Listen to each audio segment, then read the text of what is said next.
देखा आज हमें जिंदगी किस मोड़ पर ले आई है। उसी मोड़ पर जिस मोड़ पर सोशल मीडिया का 5 ग्राम लोड है। विनोद पर चहल टीवी में आप सबका स्वागत है। ये सोशल मीडिया में 10x10 का घर बनाने वाला विनोद कौन है?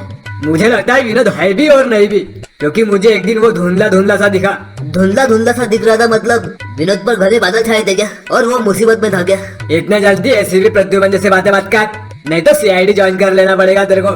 अगर ऐसा हुआ ना तो सबसे पहले मैं दया को उसके ही घर का दरवाजा तोड़ने को बोलूंगा। मैं यहाँ विनोद के बारे में इतनी गंभीर बात कर रहा हूँ और तुम मेरे बनी बनाई बातों का मजाक उड़ा रहा हो। अच्छी बात नहीं है यार। अब बोल भाई, सुनता हूँ।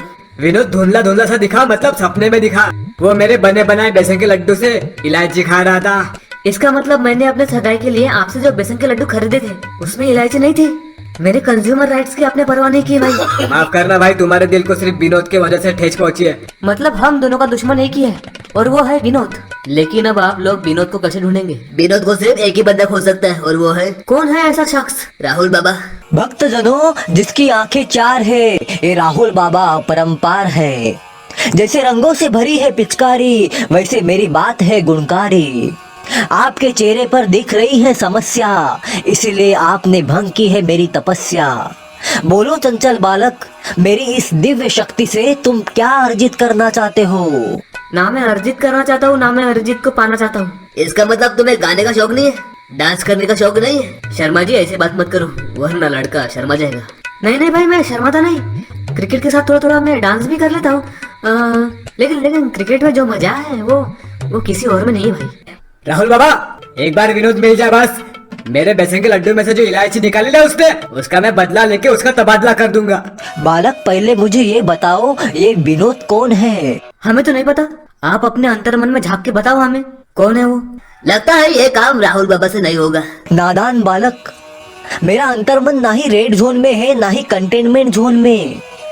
उसमें तुम्हारा इस तरीके का जनता कर्फ्यू काम नहीं करने वाला, पर इस तरीके से मुझ पर संदेह करके मेरे अंतर्मन को क्वारंटीन करना मेरे देह को 2 किलो की हथौड़ी से छिन्न छिन्न कर देता है। भक्तजनों, मैं आपसे पूछता हूँ, क्या यही मेरी तपस्या का फल है, जिस वजह से मेरे अंतर्मन की इम्यूनिटी कम हुई? इम्यूनिटी बढ़ाने के लिए बेसन के लड्डू खा लेना। अब क्या फायदा, उसमें अब इलायची नहीं है। तो सभी बातें इलायची पे लटकी हुई है। भाई मैं तो कहता हूँ सारे जड़ की वजह ये विनोद है। तो राहुल बाबा, विनोद को पकड़ने के लिए तुम्हारे पास कोई खुफिया रास्ता है क्या?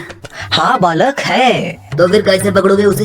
ना ही विनोद का हुलिया और नासिक के पास है धुलिया, वहाँ जाने का रास्ता है भुलैया, और सोशल मीडिया पर निकली है विनोद की रैलियाँ। उसी रैली में मैं अपना झंडा पकड़कर वहाँ टेंट बनाकर एक एक कमेंट पढ़ूंगा और विनोद के कमेंट में जाके वहाँ इलायची लिखूंगा।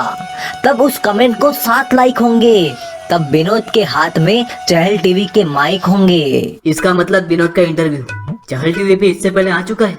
वाह राहुल बाबा, आखिर विनोद को पकड़ लिया। मतलब मेरे बेसन के लड्डू से जिसने इलायची निकाली उसे चहल जानता है। अब चहल तुम बता, तुमने किसका इंटरव्यू लिया था? मैं तो बहुत लोगों का इंटरव्यू लेता हूँ भाई, मुझे क्या मालूम विनोद कामली कौन है। मेरा मतलब विनोद कौन है वो तो सिर्फ राहुल बाबा जानता है कि विनोद कौन है। लेकिन उसका चेहरा सामने क्यों नहीं आया मेरे भाया? राहुल बाबा बताओ वो कहाँ पे, कहाँ गया वो?